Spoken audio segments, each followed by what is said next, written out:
This is Lecker. I'm Lucy Dearlove.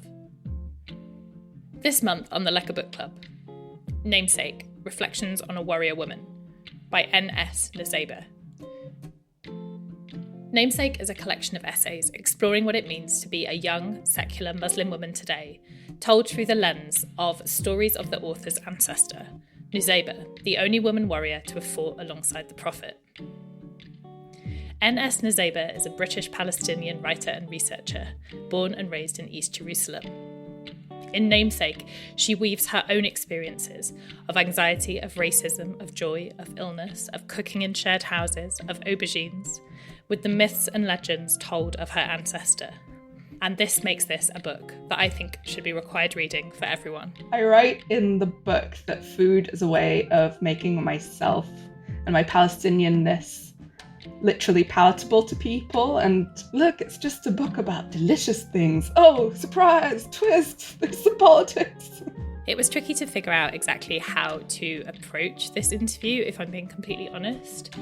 I really wanted to give Em the space to talk about the book in its breadth and depth and beauty, because she deserves to celebrate this incredibly intelligently written and funny and stunning and triumphant piece of writing, which lays out the complex and often painful reality of existing as a Palestinian person in the world within the author's own lifetime, alongside the historical context.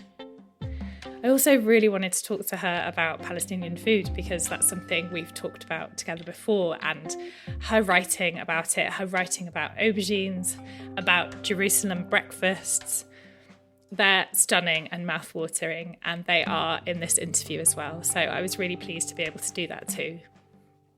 But before we start, I actually just want to address that the author herself begins Namesake with a note that acknowledges that the book was written and finalised before the events that unfolded during and after the 7th of October 2023.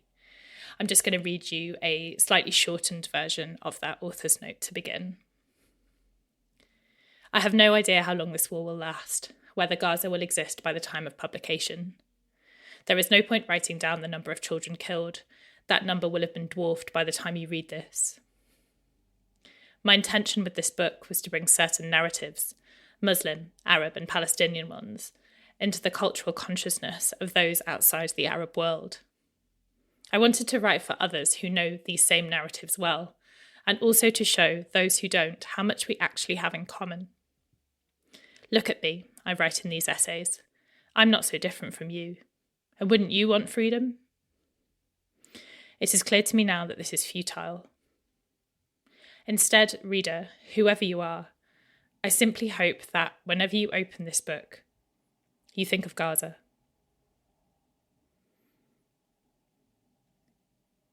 Anna and I spoke via video call, and to begin, I asked her to give an overview of Namesake for those who haven't read it. So the book is called Namesake, and it's a collection of essays that uses the figure of Nusaybeh bint Ka'b, who is this 7th century warrior woman in Arabia who apparently is my ancestor, supposedly, they say. I don't know if I believe it. But I use this figure and the stories about her as a kind of way to explore a range of different subjects, from anxiety to motherhood to language to, of course, food. I mean, I think this kind of like grey area of Nusaybah as a figure sort of connected to your family is really interesting. Like when I've talked to people about the book, I've said like, oh yeah, you know, she has this ancestor, and they're like, oh God, that's amazing. So she's a real person and like she's related to her. I'm like, because it's kind of not entirely clear, right? But that's also, I think, often the case with these stories. Like they're not always black and white. Yeah, I mean, it's from so long ago, you know, like the 7th century is a long time. And we do have, interestingly, like quite a lot of records that suggest that she was a real person and that like our lineage does trace down from her. But I don't know. I just kind of don't believe it. I don't know why I don't believe it. I'm just like, nah. She sounds too cool to be real. I mean, that is true. So Is she a figure that you were just aware of from the beginning, from your beginning? Yeah. So I always knew that she was supposedly our ancestor, that she was a warrior woman, that she like lost a hand or an arm during battle. Importantly for me, that her descendants were promised a place in heaven. So, I always felt really chill about the afterlife as a result. Right. Yeah, so she was always kind of there, but I didn't really know that much about her. I had to do lots of research for the book and kind of try and find little snippets of stories. There isn't really that much written about her, but what I could find, I sort of tried to use to then make up a kind of more three-dimensional picture of a person. And you write in the book that you felt like writing about Nusaybah would be less controversial when you're writing about Palestine and about Jerusalem specifically. Did you still feel like that was the case when you started writing or after you finished writing? Or was there a point where you realized that it wasn't less controversial?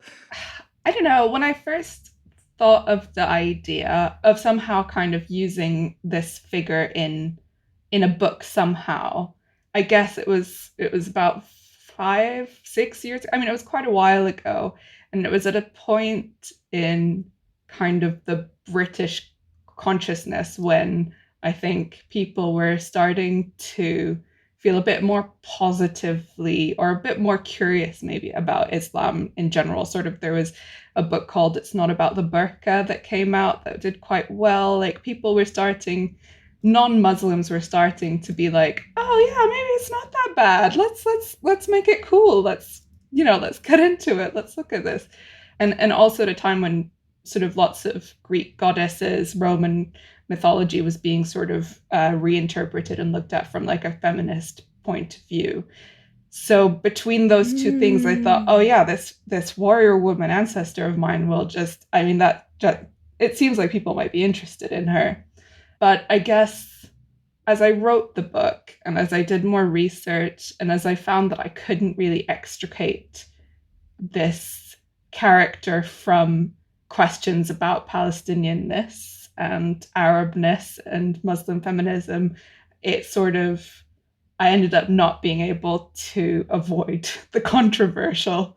I mean, I think, I had a clear intention when I set out to write the essays that I would sort of talk about a Muslim Arab experience, maybe a British experience, but I would avoid the subject of Palestine. I didn't really want to write about Jerusalem or about being Palestinian. I wanted it to be like less personal, less revealing, less specific. I didn't want to get Oh, that's so interesting. I didn't want to get anybody's back up because I'm like a very deeply ingrained people pleaser. So it's just like, I'll just write about something that's like nice and inoffensive. But I just found that like I couldn't. That's also a horrible weight to bear, that like you feel like you have to do that. Yep. But I mean, as the last 6 months have shown, being Palestinian is not something that is considered vanilla in the world. Like it's not an apolitical thing. Sure. And I thought that I could kind of just put it to the side and, be a kind of more general person and have more generalities to connect with people over. But, I even in writing about food, like I couldn't avoid talking about Jerusalem, about being Palestinian. Like it kept coming back in. Like I found I just couldn't be honest, without talking about this like very fundamental aspect of myself, which is that I am Palestinian and I was brought up in Jerusalem and it's where my family is. And, if you're talking about like ancestry and if you're talking about all sorts of like all the questions that I thought were more general ended up being so stupidly specific. Yes. Yeah. But I guess that is really interesting, isn't it? Like, what does it mean to write about ancestry without the present? Like, I can completely see how you thought it was possible, but also that it very firmly was not. So yeah, that's kind of a really fascinating concern. Well, I should probably get into the food because this is, of course, a food podcast. And, you know, the reason why I wanted to talk to you, aside from the fact that it's a truly amazing book, is that food is so present. It's so present. Like when you very kindly sent me a proof copy of the book and you wrote a little note in it saying, oh, the first chapter is about aubergines. And it is. So can you tell us why you started with aubergines? Yeah, I guess. So I write in the book that food is a way of making myself and my Palestinianness literally palatable to people. And I think that's probably why I wanted to start the book with that essay. I felt like I could draw readers in, like, look, it's just a book about delicious things. Oh, surprise, twist, there's some politics. Yeah, and I guess I found it a particularly interesting story about my ancestor, the one that aubergines chapter draws on is about this Nuseibeh woman making a meal for the prophet and then fasting, and it just seemed like a really interesting way into looking at her as a more sort of three-dimensional character. And so can you, and please correct my pronunciation on this dish, but can you tell me about Betinjan Batiri and why this dish, which maybe you can also explain to us what it is, why does it feel like such an impossible one to recreate? Yeah, oh my God. Betinjan Batiri is like my favorite dish ever. It's a beautiful blend of meat and spices and tomatoes and this like perfect, small, deliciously sweet type of aubergine that comes from this village in the West Bank called Batir. And I guess it feels, in some ways at least, impossible to recreate because I don't have access to these special aubergines unless I'm in Palestine. But also to local sort of Palestinian produce more widely, you know. That's a really interesting thing, isn't it, with food culture? Like there's so much of it, you know, it's great that people are sort of interested in recipes from elsewhere and cooking them, but actually like so much of it is about place and provenance that it's kind of hard to do that. And I think it was a really important point that I think maybe just hadn't occurred to me about many things, many recipes that I might read that actually I can't eat the version that this person is talking about. And that's important. Yeah, it's so interesting because, you know, like I feel like we realize the connection between like the specific soil and its produce when it comes to things like wine, like, you know, that certain grapes will, right, that's so true. The idea of exactly terroir. and we're so, you know, like people who are wealthy, not me, will pay a premium for like grapes, wine that come from particular grapes in particular areas, and that, you know, that because they can taste the earth through the wine or whatever, that's what they say. And it's absolutely the same thing when it comes to other food. I think, you know, things like aubergines will also have the terroir in their, I don't know, in their essence and the kind of the way they're grown and the like organisms that they are. Yeah, it's so strange that we don't think about the connection between like food and place or produce and soil in that way when it comes to sort of more general foods. I guess we've just gotten so used to things being globalized and everything being like available in plastic wrapped packets and Sainsbury's from all over the world. Yeah, I think that it made me think about how kind of anonymized varieties of fruit and vegetables are. Like, you know, I would go to the supermarket or the grocer or whatever, and I would buy an aubergine, but I don't know what the name of that variety is. You know, I might be able to get like a smaller one from a different shop, but whatever. But yeah, the specificity is so often missing, and it's what is so important because it's nice to build a relationship with that produce. Yeah, that actually leads me on to something else I wanted to ask you about. So in the book, you talk about food as a way to hold on to and pass on culture. And for example, you talk about the dish. Again, I'm so sorry, my Arabic is not is not there. The dish mujadara is both something historic, so you describe it as a 13th century recipe, and it's also very contemporary, something your sister-in-law might cook on weeknights because it's cheap, it's easy, it's delicious.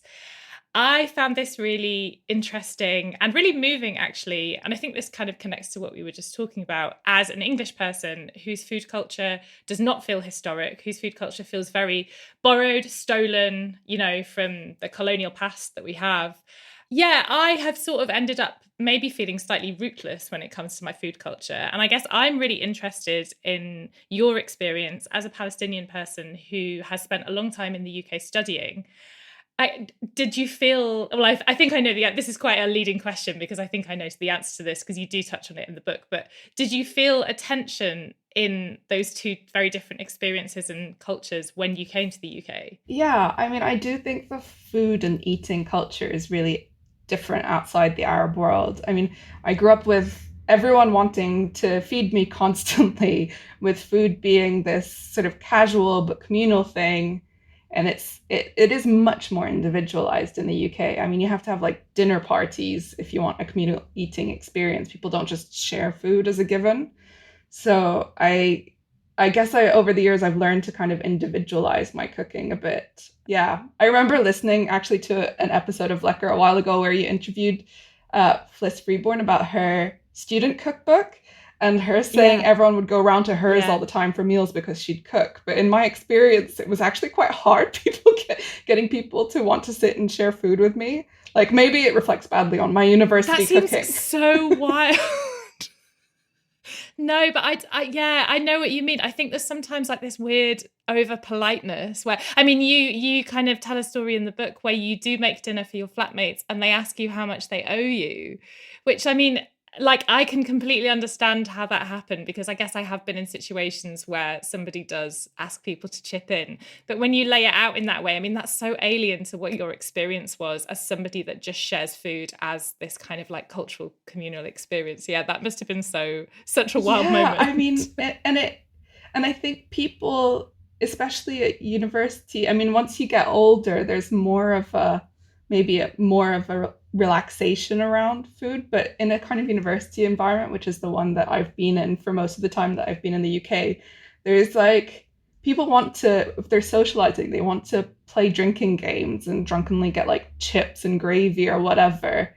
They don't really do the kind of excessive food that's part of that kind of food culture. And it's partly, they do other things to excess. Exactly. But not that. And maybe it's partly a budget thing, but also people will spend that money on alcohol. So I don't think it is necessarily. It's just, it's kind of, what do you see as a kind of social lubricant or as a good time? And I don't feel like the people that I've interacted with in Britain see food as a social lubricant. They see alcohol as a social lubricant. It completely changes the sort of dynamics around eating together. That's such a like fascinating comparison, isn't it? Because I think it makes so much sense when you consider like the sort of cultural conversation in England about like elitism. Like if you buy a coffee, or I mean, I feel like this is the example I always come back to because I find it so ridiculous. But like if you buy a coffee, you're like a liberal metropolitan elite, and it's like this idea that people can't just have access to or desire nice food of any form, because it's seen as being like out of touch or like having ideas above your station. Yeah, it is so fascinating. Well, just to ask you one final thing about the aubergines chapter. At the end of it, you imagine yourself sharing food and cooking for Nusaybeh. Tell us about the dish that you tried to recreate for her and the kind of process of that. Because I think it sounds like there's not a lot of information about it, and you kind of creatively made it work. So it's called thurid or tharid. And honestly, it was a very gross dish that I made solely for the purposes of research. There are modern versions of it that I'm sure are amazing. It's quite popular in Saudi Arabia as a dish, but I wanted to stick to the recipe that I found that was supposedly appropriate for the time. So, like 680 AD, a long time ago. And it involved unseasoned meat boiled in water with like whole onions and chickpeas and stale flatbread sprinkled with sugar. And then that whole like mixture was poured on top of the flatbread. It was really unappealing. Maybe it was a particularly bad recipe. Maybe I did something wrong. I did not enjoy it. I could not imagine anybody, even Nusaybah, enjoying it. Like it was very gritty and tasteless. Not what you want. Not what you want. Because my nenext question that I'd prepared for this was, do you think you were being too hard on yourself in the way that No. she might have reacted to this? Okay, that's fair. Because I'm listening to the ingredients, I'm like, you could put some salt in there and it would probably be fine, but no.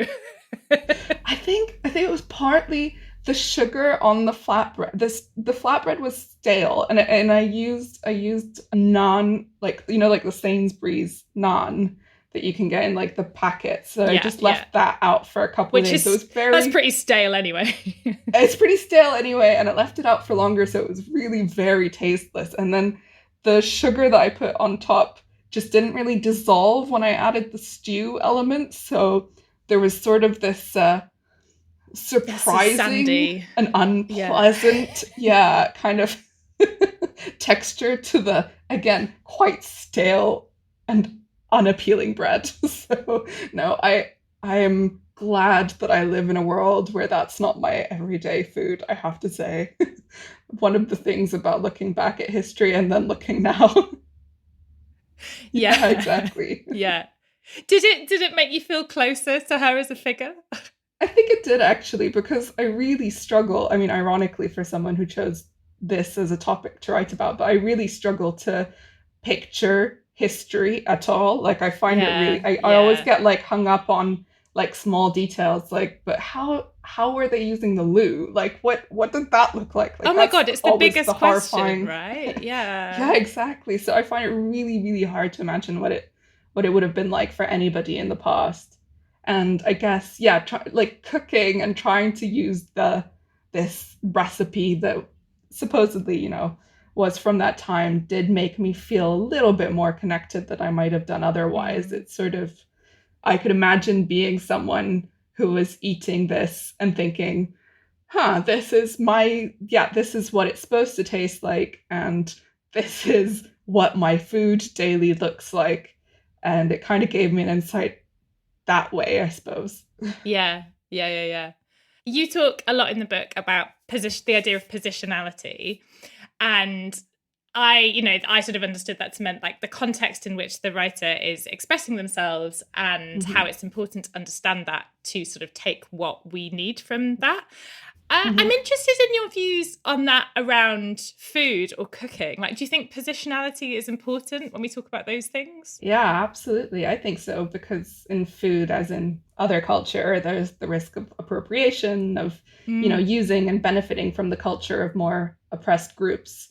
So I do think it's important to be sort of mindful of that if we can be. But I really liked what Anya said about this, Anya von Bremsen, on one of your earlier episodes about cutting the bullshit and just saying this is racial injustice, rather than talking about appropriation. Yeah. Like, I just thought that was so true, like in the case of Palestinian food, for instance, there's definitely something that sort of is painful for me when foreigners refer to a cucumber and tomato salad as an Israeli salad rather than a Palestinian salad, because to me, it's obvious that that's a Palestinian salad that has been appropriated by Israeli culture. Or, something like sabra hummus, which is, sold all over the UK. You see it on shelves. Huge Israeli company. In supermarkets. Yeah, owned by a huge Israeli company. And again, it's like they're profiting from a Palestinian or from an Arab dish, from an Arab way of making hummus, and that's what appropriation is. But then again, it's, as Anya said, it boils down to racial injustice. So that's the important part. The appropriation part is like, yes, that's an offshoot of it, but the racial injustice is at the core. At the same time, I don't want to come across as like weirdly like purist about food. Like, I think there's something really beautiful that happens with food, that kind of, I don't know, migratory alchemy that happens when, people take local ingredients to make versions of foreign dishes, or the other way around, I learned a lot, and I've incorporated a lot into my own cooking from like various flatmates that I've had who've been, whether British, but like also Italian or Pakistani. And, they've showed me different ways of thinking about food and ingredients. And then I've taken those ways of thinking about food and ingredients and applied them to Palestinian dishes that I know well. So there's also something, lovely that happens with that mixing. It's just, the appropriation is the profiting off of it, which I think is, the racial injustice part, as Anya said. Yeah, I think that's such a really beautiful way of looking at it. I love that migratory alchemy. That's such a wonderful way of like expressing that kind of like sharing of cultural ideas and practices and yeah, because that's it, isn't it? It's like it is about profiting of one person over another rather than sharing. Yeah, this possibly links into this. You describe yourself in the book as feeling too British in Jerusalem and too Palestinian in England. Do you think food has helped you navigate that kind of duality? I think it contributes to feeling the duality rather than managing it Sure. or navigating it. Like, I think of, whenever I'm ill, for instance, and I'm in the UK, all I want are, my home foods that are good for illness, that Palestinians think are good for illness. Like toasted pita bread and labane is like what you have when you're ill. And so that's what I think of as wanting when I'm ill, or sort of different teas like maramiye, which is made from this like wild sage that grows in the hills in the Palestinian hills. And you can't really get that. Like I tried making sage tea with just normal sage in the UK, and it's just not the same. It doesn't have the magical properties. The terroir. Yes, exactly. The terroir. And so, especially in those moments where I'm craving something that I know is what my body would want for its nourishment or for its recovery, for health or something. And, my British friends or whatever will look at me and be like, why that? Why not a Lemsip? Like, have some Pepto-Bismol, for God's sake. They're like, no. Heinz tomato soup. Yeah, exactly. Everyone has their things, but it makes me feel more foreign and more Palestinian when in those moments, like the things that I know the other people, if they were Palestinian, would also suggest, they're inexplicable for my British friends. And likewise, I mean, it goes the other way as well. Like when I'm in Jerusalem and I suddenly get like massive craving for like raspberries or something that you can't really get in Jerusalem. And again, it's sort of difficult to explain why you miss something or why something feels it's a specific desire. I want raspberries, not the local clementines or whatever. Yeah. And why do I want, but it's something to do with, I think, the fact that they evoke a particular place. It's not just that you want the flavor, it's that they transport you. And it's often, I think, about not being able to have it at that particular moment, right? Like it's so easy when you're in the place where it's available to like sate that craving immediately. And we're sort of quite used to a world where that's possible within certain contexts. So then, like I can imagine that is extremely amplified when, and also by the kind of alienation experienced by people not understanding why this is so necessary. Yeah, exactly. You mentioned this already in the context of Nuseibeh preparing a meal for the Prophet Muhammad and her fasting, but it felt important for me to ask you about the presence of fasting in the book, because obviously that is something that is so related to food. That sounds like an incredibly basic way to put it. But you talk about your grandmother fasting. It comes up in the stories about Nuseibeh. Yeah, how did it feel when you read about Nuseibeh fasting and feeding others? Like, because you talk in the book about not necessarily really fasting yourself, like that not being part of your identity as a Muslim woman. Like, how did it feel to kind of read that about her? I mean, I have fasted. I did fast sometimes as a kid and occasionally for a few days as an adult. But I guess in looking at that particular story of Nuseibeh and the Prophet and the sort of making food, but then feeding him, standing aside, fasting herself, I guess what intrigued me about it is that it felt incongruous somehow. It felt uncomfortable somehow that this like no fucks given warrior would be doing something that's so associated with like the domestic, so associated with the feminine.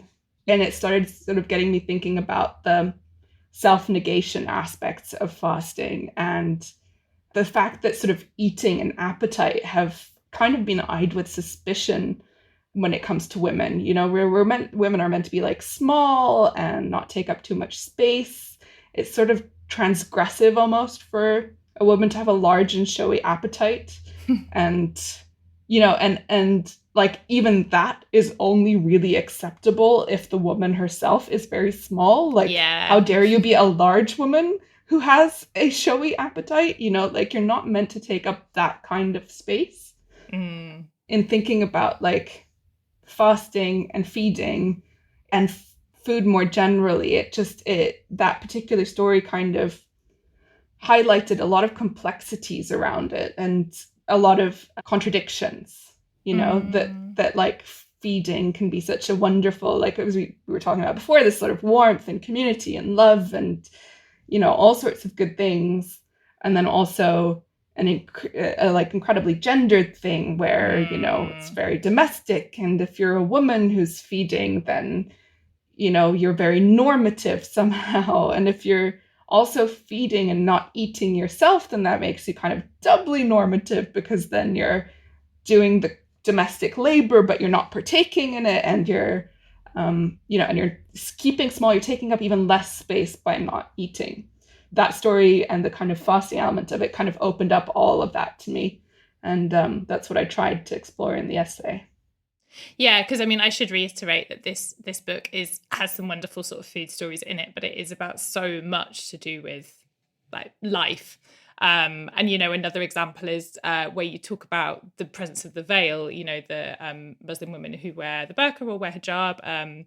Like that idea of that as privacy was so fascinating to me. Like the idea of that being about like control, like controlling your environment as a woman, because Mm-hmm. the external side of your environment is so sort of uncontrollable, like people coming and going all the time.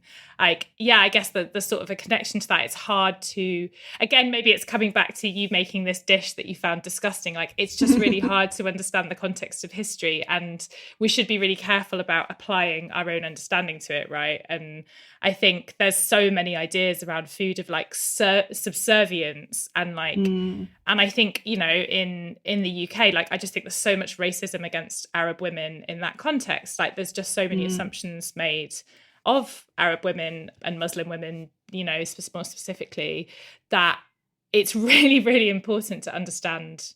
Yeah, or not understand, because you might not, but appreciate that there might be differences from your own experience, is I guess what I'm trying to get at in that. Mm-hmm. Yeah, definitely. Definitely. And as you say, it's so interesting looking at the past and comparing it to the present, because we're so likely to kind of superimpose our own understandings and our own, the weight of 1200 years of patriarchy onto the cooking of a Right. dish, when actually, it's not necessarily the way that dish would have been cooked at the time. Yeah. But it does also allow us to, I think, look at our norms more expansively if we don't just look at them with sort of the gaze of right now. If we look at things in relation to history and look at things from the point of view of long ago, as well as with our sort of present day knowledge of all of the woke things that we all know. Right, right. There's this amazing detail around the food that you eat with your family, like particularly when you're at home in Jerusalem. It was just really, you talk about, is it kayak, the bread that you're talking about? Yeah, Is that how you pronounce mm-hmm. it, kayak? And hummus and falafel, and you and your mother boil white cheese and you make salad. Could you just tell us a bit about the food that you've grown up with and still kind of eat in Jerusalem, and what you and your family eat there? I'd just really love to know more about that. I can absolutely talk about that. It's my favorite thing to talk about. Great. Breakfasts are a big deal in Palestinian culture. It's a very Jerusalem thing, specifically Jerusalem thing to have guy. Okay. Because Palestinians from outside of Jerusalem will travel to Jerusalem specifically for the kayak, which, as I said, is this sort of oblong sesame-coated bread. And it's like crusty on the outside and fluffy and light and slightly sweet on the inside. It's very nice. And there are stalls that sell it all over East Jerusalem. And usually they'll throw in a little like baggie of za'atar rolled up in a little bit of newspaper, like very, very excessively salty za'atar, but it's perfect for like just putting on this slightly sweet bread because it cuts it really nicely. And then, yeah, obviously we'll have that with, like, as you said, hummus, which everyone in the UK now knows what hummus is, so I don't need to explain it. Although I imagine the versions that we have access to here are maybe not quite what you're used to. Yeah, no. I mean, the lovely thing is that people will just make it like there are certain restaurants, or they're not properly restaurants, they're like specifically for hummus and falafel and food. They're sort of specifically breakfast places, I guess. Oh, and wow. They'll have like these huge vats of hummus and fool, which is similar to hummus in that it's a type of dip, but it's made from beans rather than chickpeas. And they'll like scoop these things out and put them on these like little plastic plates, but then they'll put like fresh chickpeas or fresh beans on top, fresh coriander, olive oil. I mean, they'll make it feels like a fresh, tasty, I don't know. It doesn't feel prepackaged and sanitized, if that makes sense. Yes, that does make sense. If you get it from a supermarket. Yeah, but that's all breakfast. And there are other meals that are sort of equally mouth-watering. Like one of my favorites is waraq dawali, which is stuffed vine leaves. And it's different from like the Greek kind that you often find in Tesco or Sainsbury's, which are they're like cold and lemony. Our vine leaves are served hot, and they're cooked with like meats, lamb usually, and tomato and garlic, and they're served hot with like stuffed courgettes as well, often. Absolutely mouth-watering. So good. We love stuffing vegetables with rice and meat. That's there's a lot of that. What's not to love? Yeah. You mention in the book several of you sort of use examples and you quote from a lot of people. So as well as this like sort of amazing historical research you have, there's so many contemporary sources in the book. It feels so present, and I just wondered if you would be able to mention a few of your favorites. Like you mentioned specifically some Palestinian writers who write about food, and I'd just love to hear those from you and just share a bit about why you love them. Yeah, sure. I would highly recommend that everyone go out and get Sami Tamimi's Palestine cookbook, because it's beautiful. It's full of great recipes. He's got even like lots of bread recipes that are really amazing, including a recipe for ka'ak. I did try to make it myself in London, and it did not turn out very well, but I don't blame the recipe. That's, again, my own cooking, clearly. I also would recommend Layla Al-Haddad. She wrote a book called The Gaza Kitchen, which is also really beautiful, and she herself is Palestinian who grew up in the diaspora, but she did spend time in Gaza around 2010, I think, and she collected stories and recipes from the locals there, and it's like one of the few sort of cookbooks about Gazan food that's in English, so I really recommend having a look at that. Gaza, I've never had the opportunity to go to Gaza, but I have family members there, and my immediate family has also been there and talks about how good Gazan food is. They have like a big like focus on fish because they're obviously on the coast. So they have like some really nice dishes. And who else? Oh yeah, and I would highly recommend also following Hamad Shakura, who is a Palestinian food blogger who's currently in Rafah. And he's incredible. Like most people in Gaza, he's lost an inconceivable amount of just everything, he has home and livelihood and family and displaced several times, etc. But he went viral a little while ago for the meals that he was making from aid packages in Gaza. And he just makes these incredible like little videos on TikTok and stuff. And he, again, just a beautiful insight into what's going on in Gaza, but through a foodie perspective. Yeah. Yeah, and he's pretty funny as well. I mean, amazingly, people keep their humor and their warmth and their humanity despite being dehumanized. And yeah, there's some really he, like one of his most recent videos, he makes like a giant tub of rice pudding, or like the Arabic version of rice pudding, rose bahalib, and it's like there's something beautiful about seeing that. I don't know what it is, but really appealing. And wonderful. Exactly. Yeah, I would highly recommend those people. And in terms of sort of less food focused, but other people that incorporate food into their writing. Hala Alayan is a beautiful novelist who also has very rich descriptions of food in her writing, and again, is someone interesting to follow and to read. Yeah, great. And I guess just to kind of to finish up, you know, we've obviously it's impossible not to touch on what's happening in Gaza at the moment. And I guess I just wanted to ask you, what does it mean to look at figures like Nusaybeh in this particular environment? Like, has the resonance towards, you know, the resonance of her changed for you or become more significant or anything like that? Like, yeah, what does it mean to kind of celebrate this incredibly historic culture at a time when so much of a culture is being destroyed, I guess is my question. Yeah, it's a good question. I guess one honest answer would be that I really haven't thought about her very much, because the reality of living through this genocide has been sort of overwhelming, and it's kind of put things like historical figures kind of on the back burner. But also, I guess it's made me think. I mean, the kind of experiences that people in Gaza, in the West Bank, all over Palestinians are going through, Palestinian women, they're surviving so much. They're incredibly powerful and strong, and, you know, so much more powerful and strong than I am.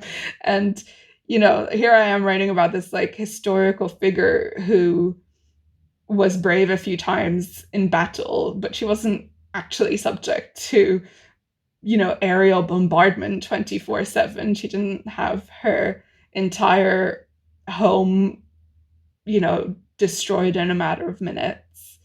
I think actually in a lot of ways, the people that are living today are much braver and much more interesting than she was. I mean, like, I feel a bit silly really for having drawn on her for inspiration, but also maybe, I don't know, it's nice, or I think maybe it's important at a time when so much of Palestinian culture, and as well as Palestinian life, is being demonized or erased or vilified in some way, and denied. I think it's nice to have stories about the past that we hold on to. You know, I think that is important, in the same way that it's important to hold on to, you know, our food, our different types of food, our dishes.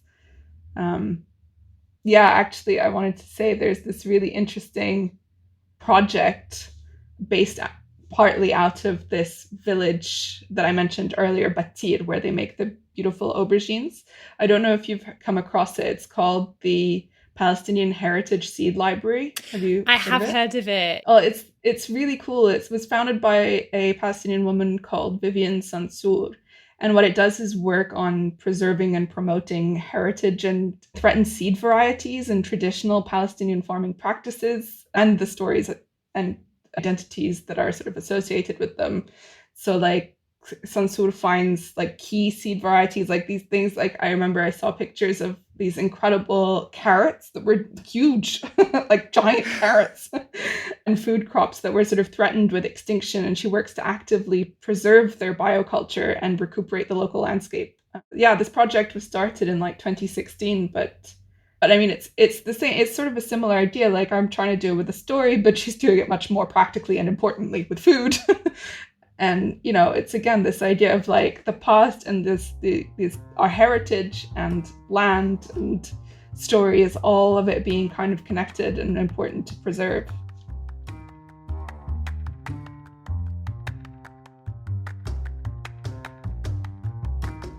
Lecker is hosted and produced by me, Lucy Dearlove. Thanks to my guest, N.S. Nuseibeh. Namesake is out now, published by Canongate. I was really honoured to speak to N for this episode, and while I understand what she means about practical acts being a priority at the moment, It's just also so important to preserve Palestinian stories and culture, and she does this so beautifully in Namesake. This month, I'll be donating the money I usually get from Patreon and Substack to requests for aid listed on the Operation Olive Branch spreadsheet. If you'd like to sign up as a paid subscriber this month, all of that, aside from the fees the platforms take, will go to mutual aid. If you'd like to make your own donation after listening to this episode, if you send me a screenshot, I'll comp you a subscription to Substack. Music is by Blue Dot Sessions. Thanks so much for listening. I'll be back soon.